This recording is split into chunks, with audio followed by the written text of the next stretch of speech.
2024 সালের 5 আগস্ট সকাল থেকেই সেনাবাহিনী জানতো শেখ হাসিনার পতন হয়ে গেছে, কিন্তু পুলিশ জানতো না। তাই পুলিশ তখনও সরকারকে রক্ষা করতে সর্বাত্মকভাবে মাঠে ছিল। এক পুলিশ কর্মকর্তার বরাত দিয়ে জাতিসংঘের মানবাধিকার বিষয়ক হাই কমিশনারের তথ্য সন্ধানী প্রতিবেদনে এমন তথ্যই উঠে এসেছে। প্রতিবেদনে বলা হয়, বৈষম্য বিরোধী ছাত্র আন্দোলনের মার্চ টু ঢাকা কর্মসূচি ঠেকাতে তৎকালীন প্রধানমন্ত্রী শেখ হাসিনার নেতৃত্বে আগের দিন 2 দফায় উচ্চ পর্যায়ে বৈঠক হয়। বৈঠকে এই কর্মসূচি মোকাবেলার পরিকল্পনা করা হয়। প্রতিবেদনে মার্চ টু ঢাকা কর্মসূচি দমনে বিচার বহির্ভূত হত্যাকাণ্ডের বিবরণ দেওয়া হয়েছে। প্রতিবেদনে অবশ্য কর্মসূচির নাম লেখা হয়েছে মার্চ অন ঢাকা। জাতিসংঘের প্রতিবেদনে আরও বলা হয়, কোটা আন্দোলনে অংশ নেয়া নেতাদের প্রকাশ্য ঘোষণা ও গোয়েন্দা সংস্থাগুলোর তথ্য থেকে রাজনৈতিক নেতৃত্ব জানতে পারেন। 5 আগস্ট ঢাকার কেন্দ্রস্থলে বড় প্রতিবাদ মিছিলের পরিকল্পনা করেছেন আন্দোলনকারীরা। 4 আগস্ট সকালে তৎকালীন প্রধানমন্ত্রী শেখ হাসিনা জাতীয় নিরাপত্তা কাউন্সিলের বৈঠকে সভাপতিত্ব করেন। বৈঠকে অংশগ্রহণকারীদের তথ্য মতে বৈঠকে সেনা, বিমান, নৌ, বিজিবি, তৎকালীন ডিজিএফআই, এনএসআই, পুলিশ ও পুলিশের বিশেষ শাখার প্রধানরা অংশ নেন। বৈঠকে তৎকালীন হাসিনা সরকারের স্বরাষ্ট্রমন্ত্রী, শিক্ষামন্ত্রী ও পররাষ্ট্রমন্ত্রী ছিলেন। তারা মার্চ অন ঢাকা প্রতিরোধের জন্য আবার কারফিউ জারি ও তা বলবৎ করার বিষয় নিয়ে আলোচনা করেন।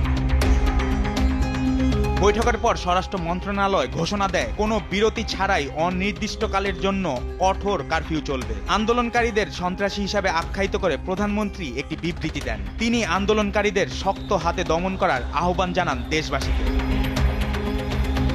4 আগস্ট সন্ধ্যার পর তৎকালীন প্রধানমন্ত্রীর বাসভবন গণভবনে আরেকটি বৈঠক হয় বলে প্রতিবেদনে বলা হয়। বৈঠকে প্রধানমন্ত্রী নিজে অংশ নেন। অন্য অংশগ্রহণকারীদের মধ্যে ছিলেন স্বরাষ্ট্রমন্ত্রী, সেনাবাহিনী, পুলিশ, র্যাব, বিজিবি, সশস্ত্র বাহিনী বিভাগের প্রিন্সিপাল স্টাফ অফিসার ও সেনাবাহিনীর কোয়ার্টার মাস্টার জেনারেল। জ্যেষ্ঠ কর্মকর্তাদের দেয়া তথ্য মতে বৈঠকে সেনাপ্রধান ও অন্যান্য নিরাপত্তা কর্মকর্তার ঢাকা রক্ষার বিষয়ে আবারও প্রধানমন্ত্রীকে আশ্বস্ত করেছিলেন।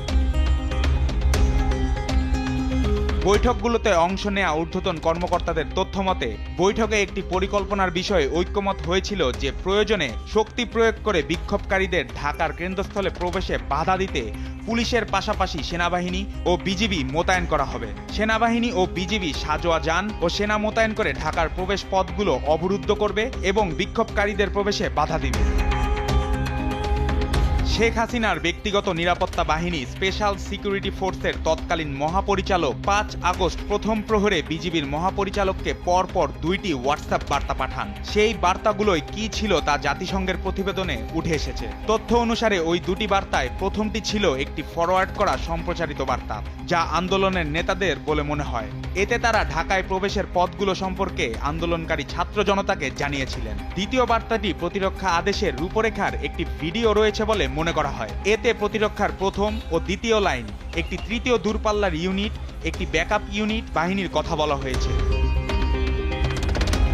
5 আগস্ট সকালে সেনাবাহিনী ও বিজিবি সদস্যরা মূলত দাঁড়িয়েছিলেন। পরিকল্পনা অনুযায়ী তারা তাদের উপর অর্পিত ভূমিকা পালন করেননি। প্রতিবেদনে একজন জ্যেষ্ঠ কর্মকর্তার বরাতে বলা হয়, সেনাবাহিনী যে বাহিনী মোতায়েনের প্রতিশ্রুতি দিয়েছিল সেটা তারা মোতায়েন করেনি। আরেকজন জ্যেষ্ঠ কর্মকর্তা বলেছেন, বিজিবি প্রতি ঘন্টায় বিভিন্ন প্রবেশ পথ দিয়ে প্রায় 10,000 থেকে 15,000 বিক্ষোভকারীকে ঢুকতে দিয়েছে, যা তাদের নিয়ন্ত্রণ করার কথা ছিল। তৃতীয় একজন জ্যেষ্ঠ কর্মকর্তা তখনকার পরিস্থিতি স্মরণ করে বলেছেন, সিসিটিভি ফুটেজে 500 থেকে 600 বিক্ষোভকারীকে সেনাবাহিনীর বাধা ছাড়াই উত্তরা থেকে ঢাকার কেন্দ্রস্থলের দিকে আসতে দেখে তিনি বুঝতে পেরেছিলেন কিছু একটা গড়বড় হচ্ছে। চতুর্থ আরেকজন জ্যেষ্ঠ কর্মকর্তা ব্যক্তিগতভাবে প্রধানমন্ত্রীকে ফোন করে জানিয়েছিলেন পরিকল্পনা অনুযায়ী কাজ হচ্ছে না।